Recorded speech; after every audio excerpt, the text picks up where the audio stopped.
Center on the campus of Highland Community College. It was another great week in Highland athletics. A quick recap on this week's events. Highland volleyball went 2-1, losing on the road last Wednesday to Coffeyville. They bounced back quickly and pieced together 2 wins at the Iowa Central Triangular on Friday afternoon. They defeated Iowa Central 3-1 and defeated Dakota County Technical College 3-0. They're on the road playing currently as we speak against Lafayette. They're tied with the Cardinals 1-1. We'll keep you updated later in the show with how that game is going down in Parsons. The men's and women's cross country teams competed in Emporia on Friday afternoon. The men finished in second place, and the women finished first place. Top runners on the men's side were Jose Jaime coming in fifth, and Zacharias Filippo finishing right behind in sixth place. Top finishers on the women's side were Latasha Willis and Ivana Uribe. And the most notable win of the weekend, Highland Scottie football team defeated the number 13 ranked Hutch Blue Dragons on Saturday afternoon, 26-21. We'll talk more here with Coach Arnold and Kahlil about that victory on Saturday. Last week's athletes of the week were Marquez Terry and Mariana Falls. Marquez Terry dominated the ground game 2 weeks ago against Iowa Central. Terry carried the ball 24 times for a total of 158 yards and 3 touchdowns. Terry, the 5'9" sophomore from Atlanta, Georgia, leads the KJCCC in rushing touchdowns with 6 and was third in the conference in rushing yards per game last week. Terry carried the ball 75 times for 358 yards and 6 touchdowns through the first 4 games of the season. Terry was also a guest speaker on last week's episode of Scottie Sports Talk. Mariana led her team last week with tenacious energy against Arnold Community College. Falls put down 5 kills throughout the match, hitting a percentage of 154. The sophomore middle also played back row for the Scotties and was able to pick up 11 digs to lead the defense. She had a big solo block and added 1 serving ace as well. Mariana is a key vocal leader for the Scotties volleyball team, which helped keep the momentum to help close out a set 3-0 against Highland Community College last week. Congrats to both Mariana and Marquez Terry on their athlete of the week awards. Former Scotties competing at the Division I level had another productive weekend. Indiana State wide receiver Bob Pugh, 2016 graduate of HCC, was named the Missouri Valley Football Conference Newcomer of the Week this week. Pugh racked up 196 all-purpose yards on Saturday in a 34-31 victory over Illinois State. Pugh recorded 8 receptions for 93 yards and added 64 yards on kick returns and 28 yards on punt returns. After missing last week due to a concussion, Pugh still ranks second in the Missouri Valley Conference with 154.3 all-purpose yards per game and receiving yards at 82 yards per game. University of Cincinnati kicker Josh Pasley, 2015 grad of HCC, was 2 for 3 kicking field goals and 3 for 3 on extra points. Pasley combined for 9 points in a 27-20 Cincinnati win over Miami, Ohio. Southeast Missouri State running back Will Young, 2015 grad of HCC, rushed 16 times for 38 yards and had 1 reception for 7 yards in a 17-16 victory over Murray State. Abilene Christian University receiver Troy Grant, 2016 grad, had 2 receptions for 53 yards and 2 touchdowns in a 41-30 loss to Studen-Athletes. Arkansas State senior nose tackle Jake Swally, 2014 grad of Highland Community College, recorded 4 tackles, 1 for a loss, and a 28-23 loss to Central Arkansas. And Colorado State starting defensive end Darnell Thompson, 2014 Highland grad, recorded 1 tackle and 1 sack in their loss to the Saturday in Minnesota. Other notable HCC alums competing at the Division I level: Austin Moses, KU; Deaja Davis, KU; Nico Garcia, Colorado State; Tyree Horton, TCU; Joe Sanders, Northern Illinois University; Demarius Brinson, Northern Illinois University; Leonard Bonner, Arkansas State; Andrew Nichols, Western Illinois; Jerome Miller, Southeast Missouri State; Byron Wilson, Southeast Missouri State; and Damon Patterson of Youngstown State. And our current NFL players both got wins over the weekend: Brandon Keene with the New England Patriots and Marwin Evans with the Green Bay Packers. Congratulations to all our former Scotties competing as of next month. We're going to take a short break, and when we return, we're going to talk to Coach Arnold and quarterback Kahlil about their victory over Hutchinson this weekend. You're watching Scottie Sports Talk, streaming live from the Stadium Center, Highland Community College.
And welcome back to Scottie Sports Talk, streaming live from the campus of Highland Community College here in the Highland Stadium Center. Now joining me, head football coach Arnold and sophomore quarterback Kahlil. Guys, welcome to the show. Thanks for having us. Coach, what a game Saturday. What a game. Yeah, it was an exciting one. I liked the way my wife said it after the game. I thought maybe we made it a little bit more exciting than we needed to. But at the end of the day, wins are wins, and we'll take them however we can get them. For 3 weeks in a row and 4 out of your 5 games, your offense has been able to score the first possession of the game. How have you been able to be so successful 5 games into the season? Part of it comes down to just having great players. I think when, we want to be explosive on offense, and we know that the more times we can have plays over 25 yards, every time you have a play over 25 yards, your chance to win the game increases pretty dramatically. And so we go into the game each week trying to find ways to be explosive on offense. A big part of being explosive on offense is having explosive players. And we do. We have a quarterback that does a great job putting the ball on our wide receivers. We have some wide receivers that can get down the field, and we got some running backs that when they get in the open field can make some things happen. And it makes the play calling a lot easier when you've got great athletes and great football players that go out and do a good job. Kahlil, how important is it to score on your first drive of the game and get an early lead? It is very important that you go out there and get a lead, and then the defense will go out there and do what they got to do, and the energy just keep going and going. Well, you guys have been pretty successful so far with a 4-1 record. Your second touchdown of the game came in the second quarter after a 37-yard, again, Marquez Terry touchdown run. Marquez finished the game 26 carries, 127 yards, and 2 touchdowns. Another dominant performance from the last week's KJCCC Offensive Player of the Week. How nice is it to have a running back in the backfield that's so powerful? Yeah, but it's just that because it's like a Darren Sproles, a shifty guy, but he can make it in plays, great plays, unstoppable, like a beast. Coach, again, I know we talked about it last week, but another big-time performance from Marquez Terry, sophomore running back. Yeah, Quez did a good job. I think, he understands, and he talked about it last week, how important it is to do his job and get to his spot. And then once he gets to his spot, it's kind of his show. He did a good job. I thought our other running backs did a good job as well. Raquan came in, and I think he ended up with 108 yards. And anytime you get 2 running backs that are up over the 100-yard mark, there's a reason. You got 2 good running backs, but also the O-line did a really good job. And I think this week for us, our offensive players of the week were our offensive linemen. We had 7 or 8 guys that played throughout the course of the game. We had guys that were hurt fighting through injuries. We had guys playing out of position. And I think out of all the things that happened in the game, and a lot of people probably don't see this, but the thing I'm most proud of is how well the O-line played. They worked hard. They were tough. They were physical, and they are really the motor that makes the team go, and they did a great job on Saturday. Coach, you took a 14-0 lead into the locker room at halftime. What was your message to the guys? Same thing it always is. It's 0-0 when we come out at the half, and we got to go keep our foot on the gas. And, looking back at it, I think there really was a moment there in, late in the third or in the fourth quarter where I told the guys in our team meeting today there may have just been about 10 minutes in the game where we just let up for a little bit. And when you're playing a great opponent like Hutch, if you let your foot off the gas for even 10 minutes, they're going to come right back in the game, and we did, and we let them back in the game. And the message at halftime was don't let that happen. Make sure we go out and handle our business, and I think that's a good learning experience for us and a good opportunity for the guys to understand how important it is to learn to start to close people out. You got to give Hutch a lot of credit. They went out and did a good job in the second half and made some good adjustments. They did, and their scoring didn't happen until the fourth quarter, but again, right after halftime, your football offense came out, and you were able to score on the first drive. Marquez Terry with a 3-yard touchdown run, but it was set up by a 73-yard rush from Raquan Dickens. Talk about that play. That play right there. When I started from the get-go, I just saw a big hole, and then but it was just him and the safety, and he just made a move on the safety, and then he just went, and then he got ran down, and then when he just blew up, he was just tough. Then after that, I was like, oh, it's game time. Yeah.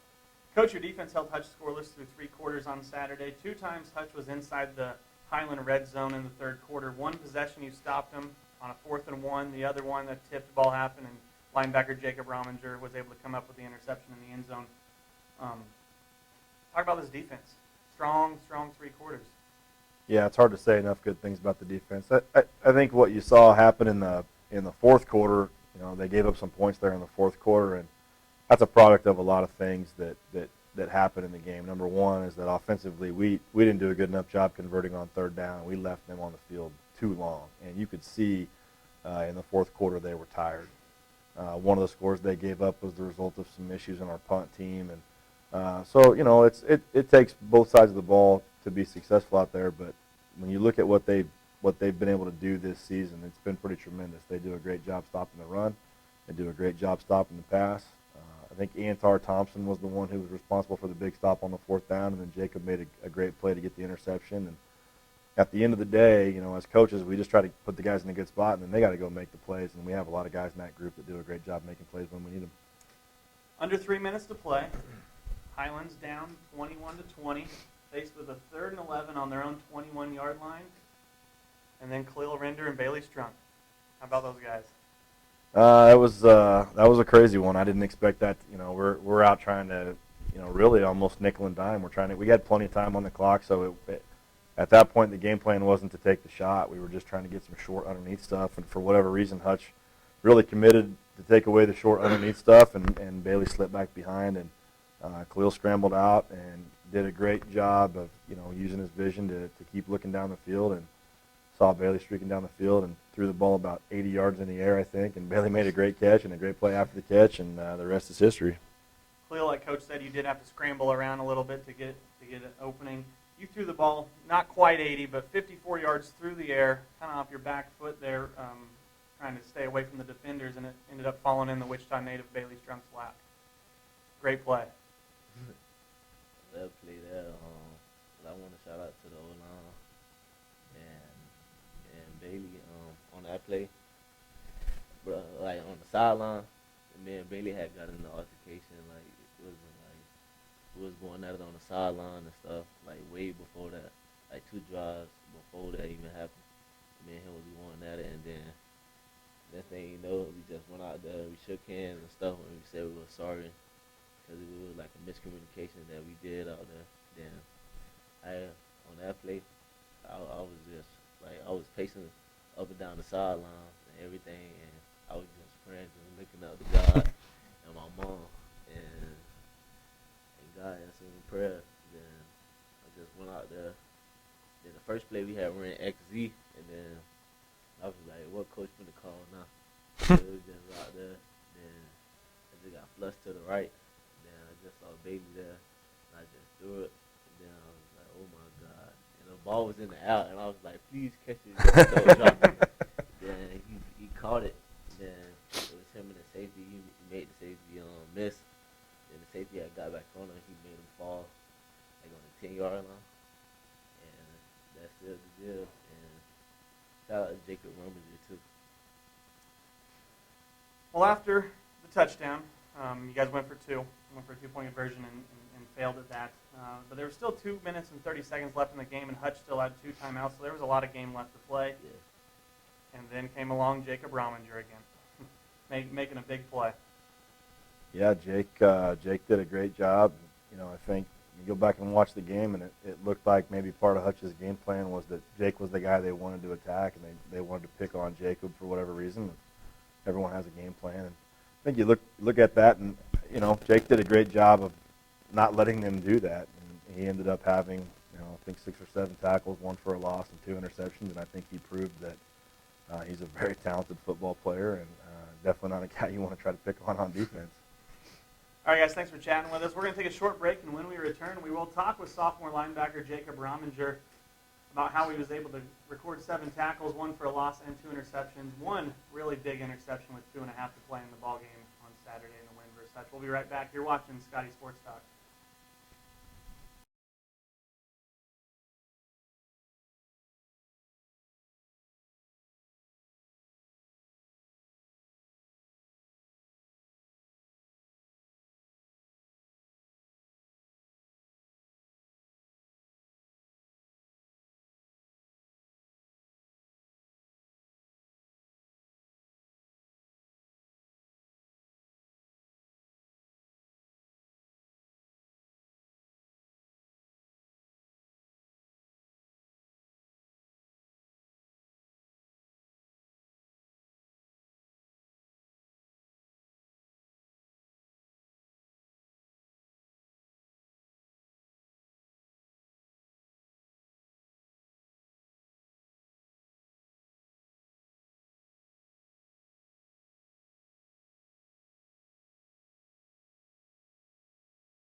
welcome back to Scottie Sports Talk. Now joining us, sophomore linebacker Jacob Rominger. Jake, welcome to the show. Thank you for having me. What an exciting game on Saturday. It was a big one. Now that you've had a couple days to kind of catch your breath here, take us through that roller coaster of a game Saturday afternoon. I mean, there were a lot of up and downs. So it was a very emotional game. You know, we go into the halftime 14-0. Like Coach Arnold said, we need to keep the foot on the gas. Is come out 0-0 and keep pounding away. And we come out in the second half, get a quick score, and then, you know, a few drives later, we find ourselves down 21 to 20. And at that time, you know, the coaches are going up and down the field saying, hey, I mean, we got this. You got to be accountable for everyone, and everyone's lifting each other up. And then, like I said, a few drives later, game's over. We win 26-21, and it was very emotional, but a very good win, and that's all that matters is a team win. You got a huge game defensively, recording 7 tackles, 1 for a loss, and then obviously 2 big-time interceptions.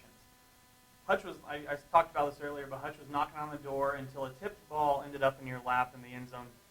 Take us through that play. What did you see? They came out in trips, and we had a specific play call, so I didn't allow the number 2 guy to come inside of me. And Jay Hill made a great play on the ball. He read the quarterback's eyes perfectly. He got in the passing lane. He tipped the ball up, and naturally I just saw the ball up in the air, and I jumped up and went and got it, and it fell in my lap. We just talked about it with Coach and Kahlil, but the amazing pass and catch from Kahlil Render to Bailey Strunk. What was your reaction and the whole defense's reaction on the sideline? We were all sitting on the sideline. We just came off. We stopped them, gave the ball back to the offense, and we all knew that we weren't worried. We know that we have a bunch of talented guys on the offense, and especially with Kahlil leading that offense. I mean, he does a great job with running, passing, and just being a playmaker. And all of a sudden, we're all taking water, we're all getting Gatorade, and we hear the crowd go wild, and we look up, and Kahlil's scrambling around, and then you see just a 80-yard bomb, just balloon shot into the air, and comes down to Bailey's lap, and Bailey does his little move to get away from the safety and scores, and then we had to go back on the field and hold him for one more drive. You had to go back on the field with 2 minutes and 30 seconds left in the game, and Hutch still had 2 timeouts left. What did Coach Vaughn have to say to the defense before going out for that final possession? He tells us every week that players make plays. Players make big-time plays in big-time situations, and this was a big-time situation. We had a slim lead against the number 13 team in the country, a great team who came back and almost won, and he said just go out there, make plays, and don't worry, you guys will be fine. They picked up 17 yards on their first play and got the ball out to midfield, and then another big-time name on Saturday, Antar Thompson, came up with a huge sack, setting up a 2nd and 17 for the Hutch Blue Dragons. After that, an incomplete pass would bring up 3rd and 17, and this is where the magic happened. Your 2nd interception of the day, probably one of the biggest in your career up to this point. Still speechless, just a great play, great catch. You know, it really was. I was shocked I even caught it. You know, I really couldn't believe that I caught it. I saw the guy coming up behind me. I turned my head around, saw the ball getting thrown, and just dove for the ball, and it just landed in my hands. And I'm still shocked to today that I still caught it. I can't believe it. Even watching on film, I was like, how did I make that catch? Coach, have you ever thought about moving him to the offensive side of the ball as well? Little known fact about Jake, when he came here, he was actually an offensive player. Jake was a quarterback, and I think it speaks a lot about Jake's character that, you know, we asked Jake to make a move over to linebacker for 2 reasons. Number 1, because we thought it would be the best thing for Jacob, and number 2, because we thought it would be the best thing for the team. And Jake switched from quarterback to linebacker, and I think, as you can see, he's made a pretty smooth transition, and he's going to have a very successful career as a college linebacker now. He stepped in that role very well. Jake, you talked about this in your post-game show a little bit, but after the interception, you ran over the sideline, and once you got over there, you were tackled by your teammates. What are your feelings at that point? Very shocked still that I caught the ball. I didn't want to let go of it. Just a lot of happiness, a lot of joy. You know, we stopped them. We put the offense into a position, just kneel the ball, run the ball real quick, get a first down, and take a quick few kneels, and we had the game in our hands. And it was just a great feeling to run off to the sideline, have the ball in my hand, and Coach Vaughn literally tackled me on the sideline, and it was just a great feeling to have everyone congratulate us. Coach, we talked about this last week in the show, but how good is this Highland defense? That's always a tough question. I think they have a chance to be pretty good. There's a lot of good players on that side of the ball, and I think, like I said last week, what makes them have a chance to be a good defense is that they've bought into what we're asking them to do, and they go out and they do their job. And there are some guys that go out and make some special plays. Jake made a really special play in the game, and Antar had a really special play, and Isaiah Gray had a really special play. There was a lot of guys that stepped up and made really big plays, but what they're doing is still within the scheme. They're still going out and doing their job. And I think as long as they can continue to go out and do their job and do it really hard, I think they'll always have a chance to be very successful on that side of the ball. Well, the news was just released a few hours ago, but for the first time since the 1980s, the Highland football team is in the NJCAA national rankings, and they fell in 20th place. This ranking is well-deserved for the 4-1 Scotties after defeating number 8 Dodge City in Week 1 at home, defeating number 13 Hutchinson last Saturday. And Highland's only loss this season came on the road to number 5 ranked Garden City, where HCC was defeated 6-13 out there. Dodge City still ranked number 10 in the NJCAA poll, and Hutchinson is receiving votes, and Garden still sits at number 5. Coach, what's it feel like to be a team that is ranked again for the first time, and it's been over 25 years now? Yeah, I knew you were going to ask me that tonight, and I've thought a lot about how do I want to answer that question, and I think typically as a coach your response is that being ranked in the top 20 doesn't matter right now, and ultimately it doesn't. But I do think in this situation it's maybe a little bit more significant where this program hasn't received really any respect and hasn't ever been in a position to be able to be ranked in 30 years. And to get back to that point, I do think it's important to at least take a minute and recognize that it has been a pretty great ride while we've been here. And I think what I really want to do is say thank you to so many people who helped make this happen, because there were players that believed in us and our coaching staff 5 years ago and came here, and they didn't get to enjoy what it feels like to be in the top 20. And so I want to thank those guys who did that, and I'm really proud of our guys, and I'm happy that they're getting the recognition that they deserve. That all being said, our goal was never to be ranked in Week 5. The rankings that we're worried about are the rankings at the end of the season. And even then, we really can't control that. So what we're going to do as a football team right now is we're going to put our nose down. We're going to go back to work. We're not going to spend a whole lot of time worrying about where the NJCAA has us ranked. And we're going to go try to get better this week and make sure we're doing everything we can to beat Butler in 2 Saturdays. Yeah, you travel to El Dorado to face Butler Grizzlies. They're receiving votes in the national poll. What do you expect from them in 2 weeks? I would expect the same thing you always expect out of Butler. They are going to be an outstanding football team. You're going to play in front of a very rowdy and loud crowd that does a great job giving them a tremendous home team advantage. On offense, they're going to do a great job running the football, and they're going to play great defense. That's what they do. And regardless of where the NJCAA has them ranked at that point, they're an elite football program, and I hope that our guys will be excited to go accept the challenge and go play a great team. Coach, Jacob, thanks for joining us tonight. Congrats on the big win Saturday. Congrats on the national ranking, and good luck in 2 weeks. And enjoy this bye week and get some rest. Thank you. Thank you. Right, thanks, guys. We'll be right back here at Scottie Sports Talk, and we'll be joined by head athletic trainer Tia Collins, and she brought along one of her student trainers to talk to us about what it's like to be an athletic trainer here at Highland Community College. You're watching Scottie Sports Talk.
And welcome back to Scottie Sports Talk, streaming live from the campus of Highland Community College here in the Scottie Stadium Center. An update from the volleyball game at Labette Community College.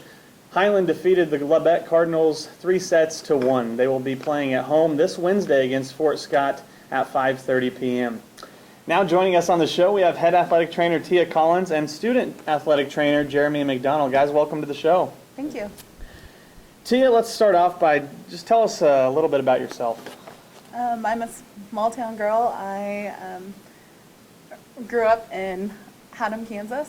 I came here to Highland Community College for 2 years, where I was able to work with Brian Dorrell and Matt Luthi as our head athletic trainer. From there, I went on to the University of Tulsa, worked under Dave Plansky, Dr. Greg Gardner, and Robin Ploger. They were great staff. And then I went on to KU, and I was a grad assistant there for 2 years. I'm married to Trey Collins. He works in the business office. And I have a daughter who's 11 who attends Donovan West. Her name's Faith.